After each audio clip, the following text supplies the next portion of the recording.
Hi viewers, welcome to our channel. ప్రస్తుతం మనతో పాటు భరద్వాజ్ గారు సీనియర్ జర్నలిస్ట్, వారితో ఒకసారి మాట్లాడదాం. సార్ నమస్కారం. సార్ నమస్తే అండి.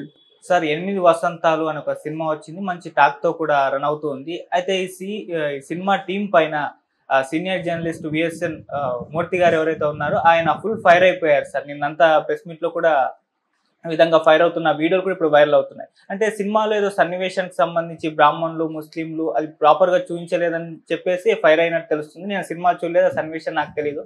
అసలు ఏముంది ఆ సన్నివేశంలో, మరి మూర్తిగా రాస్తాయిలు ఎందుకు ఫైర్ అయ్యారు? సో దాని గురించి చెప్తూనే ఆ సినిమా రివ్యూ కూడా ఒకసారి మీ మాటల్లో సార్. సినిమా రివ్యూ అది అక్కర్లేదండి. నిజానికి ఆ సన్నివేశం ఏంటంటే, తన గురువు, తనకి విద్య నేర్పినటువంటి గురువు ఆయనకి ఏ రకమైనటువంటి రిలేటివ్స్ ఉండరు. దాంతో ఆయన శిష్యురాలిగా ఆ అమ్మాయి ఆ బాధ్యత తీసుకుని ఆయన లాస్ట్ రైట్స్ అవి తనే కంప్లీట్ చేసి అంత్యక్రియలు ఇవన్నీ చితికి తనే నిప్పు పెట్టి ఆ సన్నివేశ చిత్రీకరణ సందర్భంగా కూడా కొంచెం అంటే సినిమాటిక్ లిబర్టీ పేరుతో కొంచెం అవాస్తవిక ధోరణిలో కూడా నడిచింది. అయినప్పటికీ సరే, వాళ్ళు ఏదో చెప్పదలుచుకున్నారు, డైరెక్టర్ గారు ఎమోషనల్గా ఏదో చెప్పదలుచుకున్నాడు, ఆ పద్ధతిలో వెళ్ళిపోయింది సన్నివేశం. అది జరిగిపోయిన తర్వాత ఆ అస్థికలు ఆయన కోరిక మేరకు నిమజ్జనం చేసేటువంటి బాధ్యత కూడా ఈ అమ్మాయి మీదే ఉంటుంది. తను మాటిస్తుంది గురువుకి. ఆ మాట ఇచ్చిన మేరకు ఆయన అస్థికలు గంగానదిలో నిమజ్జనం చేయటం కోసం ఆవిడ కాశీ వెడుతుంది. వెళ్ళిన తర్వాత అక్కడ ఒంటరిగా వెడుతుంది. అంటే ఒంటరిగా వెళ్ళటం దేనికి, ఇలాంటి లాజిక్స్లోకి వెళ్ళకూడదు. ఎందుకంటే ఆవిడకు ఒక మదర్ ఉంటారు, ఫ్రెండ్స్ ఉంటారు, ఆయన శిష్యులే ఈవిడ ఫ్రెండ్స్ ఉంటారు. అలా ఒక గ్రూప్గా కూడా వెళ్ళుండొచ్చు. కానీ అమ్మాయి ఎందుకు ఒంటరిగా వెడుతుంది. సరే, వెళ్ళిన తర్వాత అక్కడ ఒక అడ్రస్ కోసం వెతుకుతూ ఉంటుంది. ఒక బ్రాహ్మడి, అంటే అక్కడ కరచూ చేయటానికి ఒక బ్రాహ్మడు కావాలి కాబట్టి ఆ బ్రాహ్మడి కోసం వెతుకుతూ తనకు తెలిసినటువంటి రెఫరెన్స్ ఎవరో ఇచ్చిన ఒక అడ్రస్ పట్టుకుని ఒక ఇంటికి వెళ్తుంది. వెళితే అక్కడ ఆ ఇంట్లో కూడా ఒక బ్రాహ్మడు ఉంటాడు. ఆ ఇంట్లో అర్చన జరుగుతూ ఉంటుంది. ఆ అర్చన జరుగుతున్న టైంలో ఇక్కడ పూజ జరుగుతోందమ్మా, నువ్వు కాసేపు ఆగు అంటే అమ్మాయి చెప్తుంది, బలానా వాళ్ళ ఇంటి కోసం అడ్రస్ వెతుక్కుంటూ వచ్చాను నేను. ఇంతకుముందు ఇక్కడే ఉండేవాళ్ళు కానీ ఇప్పుడు వేరే 2 రోడ్లు అవతలకి మారారు, నువ్వు అక్కడికి వెళ్ళి వెతికితే దొరుకుతాడు ఆయన అని చెప్తాడు. ఈయన చెప్పి, నువ్వు ఒంటరిగా వెళ్ళటం అంత మంచిది కాదు, చీకటిగా ఉంది కదా, నేను కూడా వస్తాను, నేను దింపేసి వస్తానని తన వైఫ్కి చెప్తాడు. దింపేసి వస్తాను అని, నువ్వు పూజ కొనసాగిస్తూ ఉండు, నేను వచ్చేస్తాను అని చెప్పి బయలుదేరతాడు. ఈ అమ్మాయిని తీసుకుని బయలుదేరతాడు. బయలుదేరి ఒక కబేలాలోకి తీసుకెళ్తారు. అంటే జంతు కళాభారాలు ఇవన్నీ వేలాడుతూ ఉంటాయి అక్కడ. అందులోకి తీసుకెళ్తాడు. ఆ మార్గ మధ్యంలో వెళ్ళేటప్పుడు అక్కడ కత్తులు సానబడుతూ ఇలా కొన్ని క్యారెక్టర్స్ని చూపిస్తాడు. అందులో 2-3 ముస్లిం పాత్రలు కూడా ఉన్నాయి. వాళ్ళ మధ్యలో నుంచి ఈ అమ్మాయిని తీసుకెళ్తాడు ఆయన ఆ కబేళాలోకి. ఏంటి ఇక్కడికి తీసుకొచ్చారు అంటుంది అమ్మాయి. అనగానే, నీకు తెలియదా, నువ్వు సహకరిస్తే 5 నిమిషాల్లో పని అయిపోతుంది, నువ్వు వెళ్ళి నీ పని నువ్వు చూసుకుని వెళ్ళిపోవచ్చు అని ఆ అమ్మాయి మీద రేప్ అటెంప్ట్ చేయబోతున్నట్టుగా ఒక కాషన్ నోటీస్ ఇచ్చేస్తాడు అతను. ఇచ్చేసిన తర్వాత ఆవిడ అస్థికలు పక్కన పెట్టి, గురుగారు నేను వీళ్ళని గెలిస్తే ఒక సక్సెస్ఫుల్ స్టూడెంట్గా నేను, అంటే ఆయన దగ్గర కరాటే నేర్చుకుంటుంది అమ్మాయి, బ్లాక్ బెల్ట్ కాబట్టి నేను మీకు ఒక సక్సెస్ఫుల్ స్టూడెంట్గా ప్రూవ్ అవుతాను, కాబట్టి ఆ అధికారంతో మీ అస్థికలు నిమజ్జనం చేస్తాను అని చెప్పి ఆ అస్థికలను చోట పెట్టి వెనక్కి వచ్చి వీళ్ళతో ఫైట్ చేస్తుంది. యాక్చువల్గా అక్కడ డైరెక్టర్ గారు చెప్పదలుచుకుంది ఏంటంటే, ఆ అమ్మాయి సెల్ఫ్ ప్రొటెక్టివ్ మెథడ్లో ఈ కరాటే విద్య ఆ అమ్మాయిని ఆ గందరగోళంలో నుంచి అలా బయటేసింది అనేది చెప్పడం కోసం కల్పించిన సన్నివేశంగా అనుకుంటే, అక్కడ అతను అనుకున్నటువంటి డిజైన్లో ఆ అమ్మాయిని నమ్మించి ఒక చోటకి తీసుకెళ్ళిన తర్వాత అక్కడ అమ్మాయిని రేప్ చేసే ప్రయత్నం జరగాలి. ఆ అమ్మాయి అక్కడి నుంచి వాళ్ళని ఎదిరించి నిలబడి వాళ్ళతో ఫైట్ చేసి తను బయటపడాలి. బయటపడటం ద్వారా ఆ క్యారెక్టర్ కెపాసిటీస్కి ఒక న్యాయం చేసినట్టు అవుతుంది అనేది డైరెక్టర్ గారి పర్స్పెక్టివ్. ఆ దృక్పథంతోనే ఆయన ఆ సన్నివేశాన్ని కల్పించాడు. అలాగే నడుస్తుంది. అయితే ఇక్కడ ఈ క్యారెక్టర్లలో ఈ ఇద్దరు ముస్లిం క్యారెక్టర్లు ఒక బ్రాహ్మడు లీడ్ చేస్తూ ఉండగా ఇద్దరు ముస్లింలు అతన్ని ప్రొటెక్ట్ చేయడం కోసం వస్తారు. అతన్ని ప్రొటెక్ట్ చేస్తూ ఈ అమ్మాయిని కట్టడి చేసే ప్రయత్నంలో అందరూ తన్నులు తింటారు. వీళ్ళందరినీ చితక్కొట్టి అమ్మాయి వెళ్ళిపోతుంది. ఆ చితక్కొట్టే క్రమంలో అక్కడున్న జంతు కళాబరాల్లో నుంచి ఒక ఎముక తీసి వాడుతుంది వెపన్గా. అదంతా కొంచెం ఈ మధ్య కాలంలో మనం చూస్తున్న చాలా సినిమాల్లో వైలెన్స్ ప్రముఖ పాత్ర వహించడం అనేది మనకు తెలుసు. ఈ వైలెన్స్ని కొంచెం గ్లోరిఫై చేసేటువంటి పద్ధతిలో సన్నివేశాలు నడుస్తున్నాయి ఈ మధ్య. టేకింగ్ సైడ్ అది ఉంది సినిమాలో.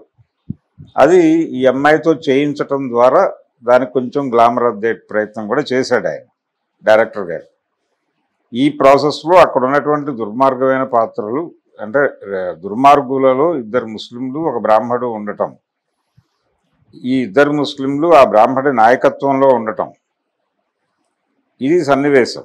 ఇక్కడ ముస్లింలు బ్రాహ్మణుల నాయకత్వంలో నడుస్తున్నారా నిజంగానే అనే ప్రశ్న లేవనెత్తితే, నిజమేనా అది, అలా జరుగుతుందా సమాజం అని ఆ యాంగిల్లో ఒక అధ్యయనం చేయవచ్చు. ఆ సన్నివేశం నుంచి అంత సయోధ్యం ఉందా, అతనికి బలి చేయటానికి ఒక అమ్మాయిని ముస్లింలు కట్టడి చేసి తీసుకెళ్ళి అతనికి బలిపెట్టే, ఒక బ్రాహ్మడికి ఒక అమ్మాయి శైలాన్ని బలిపెట్టే పరిస్థితిలో ఈ దేశంలో ముస్లిం సమాజం ఉందా అని ప్రశ్నిస్తే ఏం సమాధానం వస్తుంది?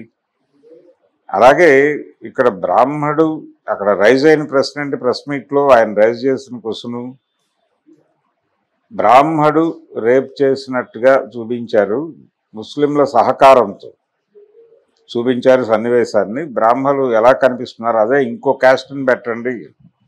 మీరు సినిమాలో మిగిలిన ఏ పాత్రకి క్యాస్ట్ని పెట్టలేదు. హీరోయిన్ ఏ కులమో తెలియదు, హీరో ఏ కులమో తెలియదు అని ఒక విమర్శ పెట్టి పర్టికులర్గా ఆ కాస్ట్నే ఎందుకు మీరు హైలైట్ చేశారు, బ్రాహ్మణ కులాన్నే ఎందుకు హైలైట్ చేశారు అని. అక్కడ డైరెక్టర్ పాయింట్ ఆఫ్ వ్యూలో చూస్తేనేమో ఆ అమ్మాయికి ఒక నమ్మకం కలగాలి ఆ క్యారెక్టర్ మీద. కలగాలంటే ఆ అమ్మాయి ఏ పర్పస్ మీద వెళ్ళింది, అస్థికల నిమజ్జనం చేయడానికి వెళ్ళింది, అక్కడ ఒక బ్రాహ్మడు కావాలి ఆవిడికి. ఒక బ్రాహ్మడిని ఎవరో రాసిచ్చిన రెఫరెన్స్ ఆధారంగా వెతికే ప్రయత్నంలో ఈ బ్రాహ్మడికి దొరుకుతుంది ఆవిడ. ఆ బ్రాహ్మడి మంచివాడే అయి ఉండొచ్చు, ఈ బ్రాహ్మడి మంచివాడై ఉండాలని రూల్ ఏం లేదు కదా. బ్రాహ్మణులందరూ చాలా సర్వోన్నతులు అని చెప్పలేం కదా. బ్రాహ్మణులు క్రిమినల్స్ ఉంటారా అంటే డెఫినెట్గా ఆ ఏరియాలో కూడా క్రిమినల్స్ ఉన్నారు, క్రైమ్స్. మనం ఒకసారి క్రైమ్ ఇది కనుక చూస్తే దానిలో చాలా బ్రాహ్మణ పేర్లు కనిపిస్తాయి. బ్రాహ్మణులు క్రైమ్ చేసినటువంటి జాబితాల్లో కూడా ఉన్నారు. క్రైమ్ అంటే ఏది మోసపోసినట్టు ఉండదు. ముళ్ళపూడి వెంకటరమణ గారు చెప్పినట్టు ఏ మనిషి కూడా మోసపోసినట్టు మంచివాడుగానో చెడ్డవాడిగానో ఉండడు. మంచి చెడు కలగలిస్తేనే మనిషి.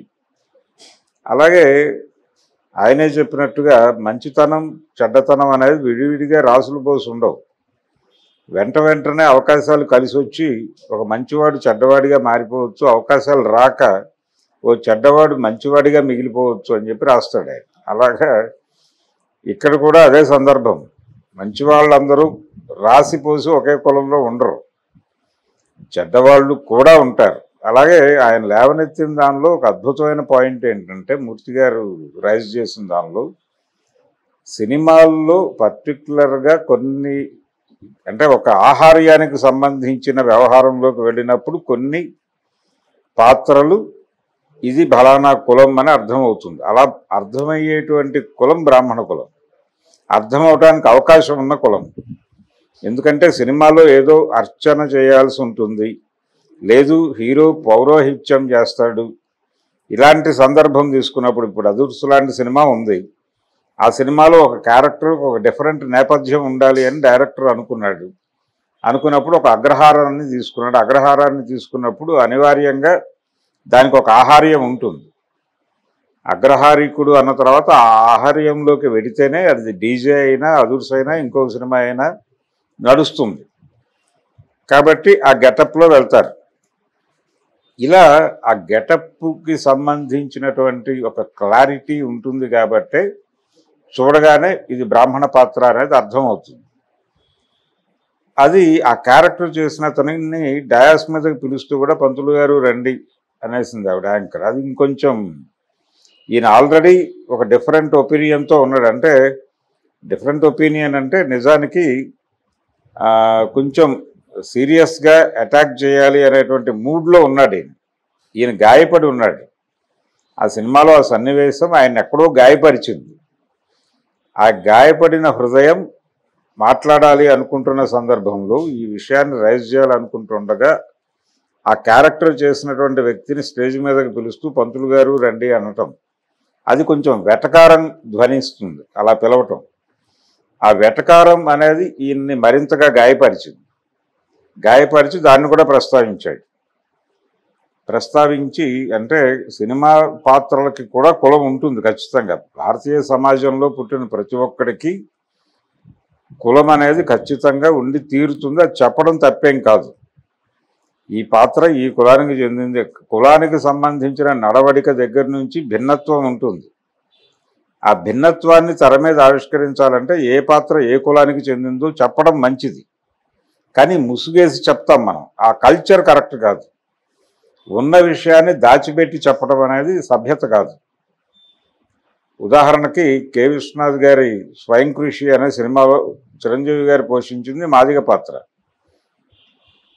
అది మాదిగ పాత్ర అని చెప్పడం తప్పేం కాదు. అది ఒక మాదిగ గూడెంలో లొకేట్ చేయటం తప్పు కాదు. మాదిగ గూడెంలో మాట్లాడుకునే భాష, మాదిగ గూడెంలో పాడుకునేటువంటి పాటలే ఆ పాత్రకి వాడితే ఇంకా అద్భుతంగా ఉండుండేది.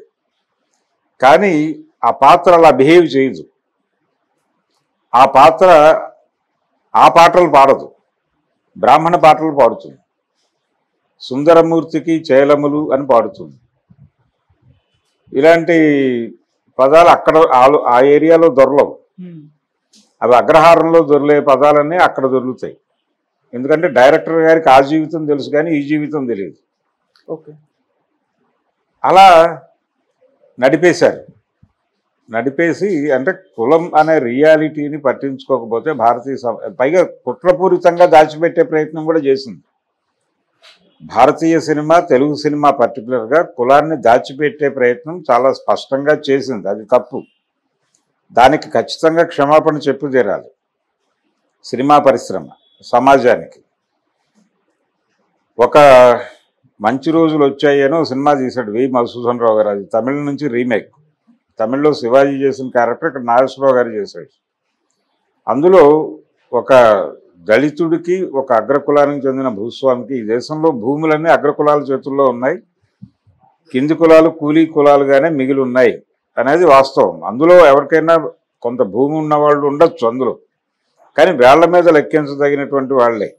అందులో నుంచి ఐఏఎస్ ఆఫీసర్లు అయిపోయారు అందరూ అని చెప్తారు, కానీ ఐఏఎస్ ఆఫీసర్లు అందరూ దళితులు కాదు అనే రియాలిటీని కూడా గుర్తించాలి. క్రీమీ లేయర్ అనేటువంటి పాల నురగ వచ్చేసింది, ఆ లేయర్ని తీసి మాట్లాడాలి అని రిజర్వేషన్ వ్యతిరేకులందరూ మాట్లాడతారు. ఆ క్రీమీ లేయర్ చాలా తక్కువ పర్సంటేజ్ ఉంది అనే విషయం వాళ్ళకి అర్థం కాదు.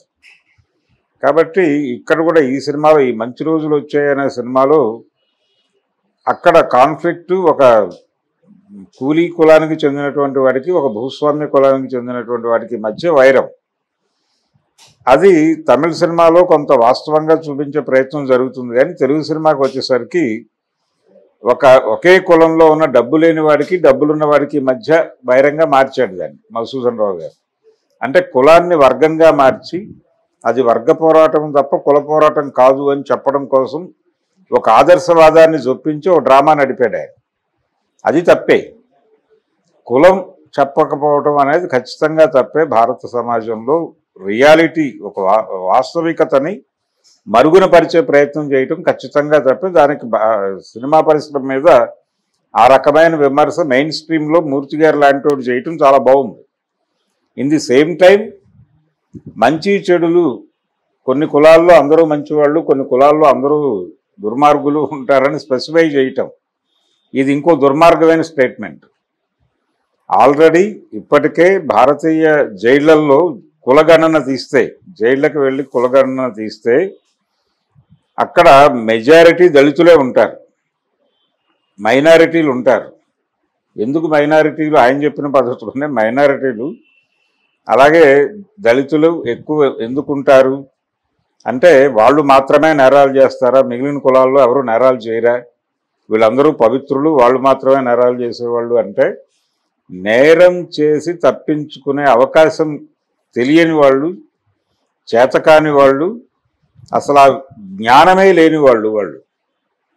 ఈ జ్ఞానం విపరీతంగా ఉండటం వలన వీళ్ళని మించిన నేరాలు చేసి కూడా వీళ్ళు బయట ఉంటారు. బెయిల్ తీసుకోవచ్చు అనే జ్ఞానము ఉండదు, బెయిల్ తీసుకోవడానికి లాయర్ని పెట్టుకోవడానికి డబ్బులు ఉండవు. అందుకని జైల్లోనే మగ్గిపోవచ్చు. ఎప్పుడోకప్పుడు ఆ జడ్జి గారు ఏదో ఒకటి కనీసం ఈ రిమాండ్ సెటప్ చేసైనా బయటకు వదలకపోతాడా అని చెప్పి అలా జైళ్ళల్లో ఉండిపోతారండి. అందుకని మీకు జైళ్లలో కులగణన తీస్తే కింది కులాల వాళ్ళే ఎక్కువ మంది కనిపిస్తారు. ఈ రియాలిటీని సినిమా పరిశ్రమ ఏ రోజు ప్రపంచానికి చెప్పే ప్రయత్నం, ఏ కథలోనూ చెప్పే ప్రయత్నం చేయలే. అందుకని దళితులందరూ నేరస్తులు, అగ్రకులాల వాళ్ళందరూ బ్రాహ్మలు, అలాగే కమ్మవారు, రెడ్లు, కాపులు, వీళ్ళెవరూ కూడా అసలు నేరాలు చేయనటువంటి అత్యున్నతమైనటువంటి అత్యుత్తమమైనటువంటి మనుషులు అని కేటగరైజ్ చేస్తే ఎలా ఉంటుంది? కడుపు మండిపోదు. అలాగే ఇక్కడ కూడా మూర్తి గారి ఆర్గ్యుమెంట్లో ఒక బ్రాహ్మడు అలా బిహేవ్ చేయకూడదు అనేం లేదు, చేయొచ్చు. చేసిన సందర్భాలు అనేకం ఉన్నాయి. చెయ్యరు అనే ఒక జనరల్ స్టేట్మెంట్, చెయ్యరు అనే మాట అనకూడదు. చేయటానికి అవకాశం ఉండటం తక్కువ, ఏదో రేర్గా జరిగి ఉండొచ్చు. ఆ రేరెస్ట్ ఆఫ్ రేర్ని మీరు గ్లోరిఫై చేసి చూపించటం వలన ఆ సమాజం గాయపడే అవకాశం ఉంది అని సబ్మిసివ్గా మాట్లాడలేదు ఆయన. ఆయన అటాక్ చేశాడు అంటే గాయపడ్డాడు ఆయన. అది పర్సనల్గా తీసుకున్నారు ఆయన. ఈ పర్సనల్గా తీసుకుని ఆయన గాయపడ్డాడు, కానీ ఇది లీడ్ తీసుకుని బ్రాహ్మణ సంఘాలు దాడి చేసే ప్రయత్నం చేస్తున్నాయి. మొదలైంది ఆల్రెడీ గొడవ.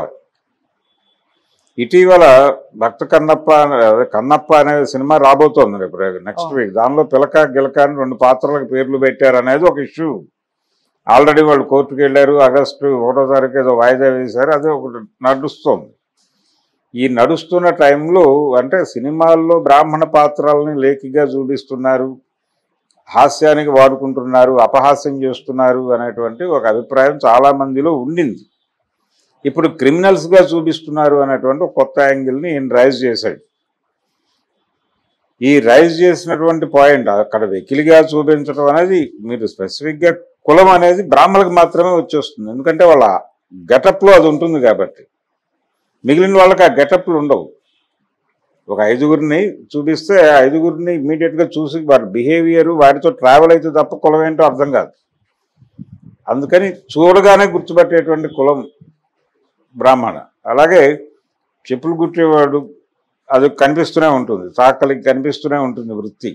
అక్కడ రజక వృత్తి చేస్తూ ఉంటారు, కనిపిస్తుంది అది విజిబుల్గా. ఇవి కాకుండా కామందుల కులాలు కనిపెట్టడం, అందరూ దాదాపు ఒకేలాగా ఉంటారు. వాళ్ళ గెటప్లు, ఆహార్యాలు అన్నీ ఒకేలా ఉంటాయి. ఉన్నప్పుడు ఆ ఏరియాలో ఐడెంటిఫికేషన్ తక్కువ ఉంటుంది. వాళ్ళందరూ గంపగొత్తగా ఒకేలా ఉంటారు. ఇక్కడ వీళ్ళు స్పెసిఫిక్గా కనిపిస్తారు, వేరు వేరు కుల వృత్తుల్లో ఉన్నవాళ్ళు. ఈ కుల వృత్తులు కాకుండా విడిగా అజమాయిషీ కులాలుగా ఉన్న వాళ్ళందరూ ఒకేలా కనిపిస్తారు. అందులో భాగంగానే రెడ్లు పేరు పెట్టి అంటే సమరసింహారెడ్డి, లేకపోతే చెన్న కేశవరెడ్డి, భరత సింహారెడ్డి ఇలాంటి పేర్లు పెట్టి సినిమాలు తీసినప్పుడు మాత్రమే రెడ్లు, ఇది రెడ్డి క్యారెక్టర్ అనే విషయం ప్రపంచానికి అర్థమవుతుంది. అతను వీరత్వం వెళ్ళిపోయి నరికేస్తూ ఉంటాడు, అదొక ధోరణి, అది ఎంజాయ్ చేస్తారంటే దానిలో కూడా మా రెడ్లందరినీ దుర్మార్గులు, నరికివేతగాళ్ళు అన్నట్టు చూపిస్తున్నారు సినిమాలో అని రెడ్డి కులం హర్ట్ అయి మాట్లాడిన సందర్భాలు కూడా ఉన్నాయి ఓ దశలో, ఫ్యాక్షన్ సినిమాలు నడుస్తున్న టైంలో. అందుకని ఏ కులము రాసిపోసి ఉండదు. ప్రతి కులంలోనూ మంచివాళ్ళు ఉంటారు, చెడ్డవాళ్ళు ఉంటారు. ప్రతి కులంలోనూ దారుణమైన క్రైమ్స్ చేసేవాళ్ళు ఉంటారు. అగ్రకులాల్లో పెద్ద క్రైములు చేయటంలో ధైర్యం ఉంటుంది వాళ్ళకి. అంటే డెఫినెట్గా మనం ఆర్గనైజ్ చేసుకుని బయటపడగలమనే కాన్ఫిడెన్స్ ఉండటం వలన చట్టాన్ని మ్యానిపులేట్ చేయగలము మనం. అంటే కోర్టులను ఏదో పద్ధతిలో మ్యానిపులేట్ చేసి మనం బయటపడగలమనేటువంటి కాన్ఫిడెన్స్, అనుభవం ఉండటం, అనుభవంతో పాటు పరిచయాలు ఉండటం, ఒక యాక్సెసిబిలిటీ ఉండటం, అన్ని సెక్షన్స్లోనూ ఈజీగా యాక్సెస్ అవ్వగలరు వాళ్ళు. ఇన్ని సౌలభ్యాలు ఉన్నాయి కాబట్టి వాళ్ళు పెద్ద క్రైమ్స్ ఆలోచిస్తారు.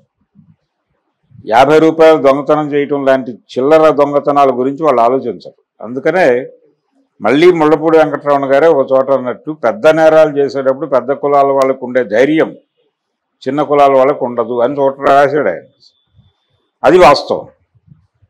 అందుకని బ్రాహ్మణ కులంలో ఒక రేపిస్టుడు బ్రాహ్మడు అని చూపించటం అది దుర్మార్గం అని నేనైతే అనుకోవట్లేదు. బ్రాహ్మలు కూడా కొంతమంది ఆ కార్యక్రమం చేయవచ్చు. వాళ్ళేమీ బ్రాహ్మడు కాబట్టి జన్మతః వాడు బ్రాహ్మడు కాబట్టి వాడు చాలా సచ్చీలుడై ఉంటాడు అని ఒక బ్రాండ్ వేయటం తప్పు.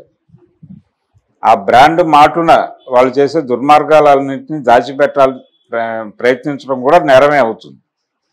అందుకని అలా దేనికి బ్రాండ్ వేసినా దాన్ని డొక్క చీంచి ఆ గొడ్డ తీసేయాల్సిన అవసరం ఖచ్చితంగా ఉంది.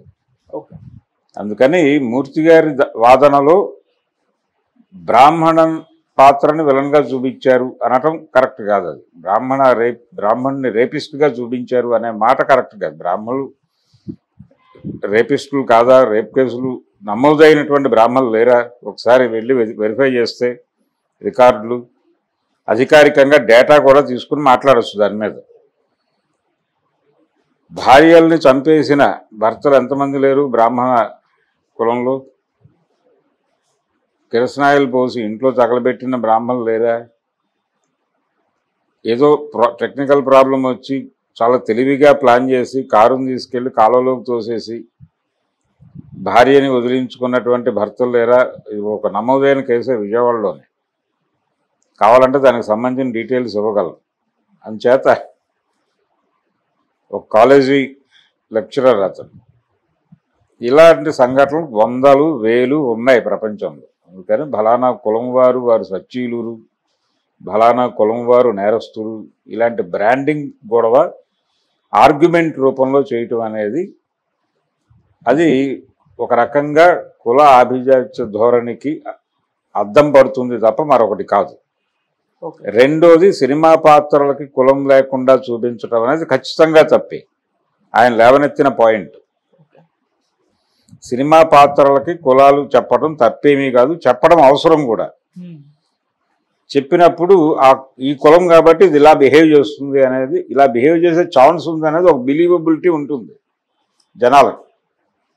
ఆ దమ్ము లేదంటే సమాజంతో అది ఒక మనం ఒక చర్చలోకి వెళ్తామనే భయంతో వాళ్ళు మాట్లాడరు. మధుసూదన్ రావు గారు ఆయన కమ్యూనిస్టు జ్ఞాని కాబట్టి, మధుసూదన్ రావు గారు ఆయన కమ్యూనిస్ట్ పార్టీలో పనిచేసి వచ్చాడు. అందుకని ఆయన కులం గురించి మాట్లాడకుండా వర్గం గురించి మాట్లాడతాడు చాలా తెలివిగా. అదొక ఎక్స్ట్రీమ్ జ్ఞానే. అలాగే ఆయన ధోరణిలో చాలామంది కులం గురించి మాట్లాడరు. అక్కడ కనిపించే పాత్రలు దళిత పాత్రలు అయినప్పటికీ అవి దళితులు అని చెప్పరు, స్పెసిఫిక్గా బలానా కులం అని చెప్పరు. కాలం మారింది సినిమాలో కింది కులానికి చెందినటువంటి వ్యక్తి తాలూకా కూతురు అని శారద పాత్ర అని చెప్తాడు, కానీ విశ్వనాథ్ గారు స్పెసిఫిక్గా బలానా కులం అని చెప్పరు. ఇలాంటి దొంగదారుల్లో ప్రయాణం చేయటం అనేది సినిమా వాళ్ళు ఒక అడ్వాంటేజ్గా తీసుకుంటారు. దాని మీద దాడి చేయటం తప్పేం కాదు. దాని మీద దాడి చేయటం అక్కడ వరకు మూర్తి గారితో నేను ఏకీభవించడం మాత్రమే కాదు, ఆయనకు మద్దతుగా నిలబడతాను కూడా. కానీ ఇది కరెక్ట్ కాదు. ఒక రేపిస్టుగా బ్రాహ్మణ్ణి చూపించడం తప్పు అని చెప్పడం, ఆయన నాయకత్వంలో ముస్లింలు పనిచేస్తున్నారని చెప్పడం, ఇవి కొంచెం ఇబ్బందికరం. అందుకని ఖచ్చితంగా అలాంటి ఆర్గ్యుమెంట్లు అంటే కొన్ని సంఘటనలు జరిగినప్పుడు అసంకల్పిత ప్రేరేపితం అయి మనం మాట్లాడేస్తాం. అసంకల్పితంగా ప్రేరేపితులైపోయి మాట్లాడేస్తారు. దీన్ని క్షోభ్యత అంటారు. ఈ యాటిట్యూడ్ని క్షోభ్యత అంటారు తెలుగులో, సంస్కృతంలో. కాబట్టి అలాంటి ఒక ఇమ్మీడియట్ రియాక్షన్ వచ్చింది ఆయనలో. అది అలాగే చూడాలి, అంతకు మించి దానికి విలువనివ్వాల్సిన అవసరం లేదు, దాని గురించి ఆందోళన పడాల్సిన అవసరం అంతకంటే లేదు అని నేను సీరియస్గా భావిస్తున్నాను. Okay sir, thank you so much sir. Thank you.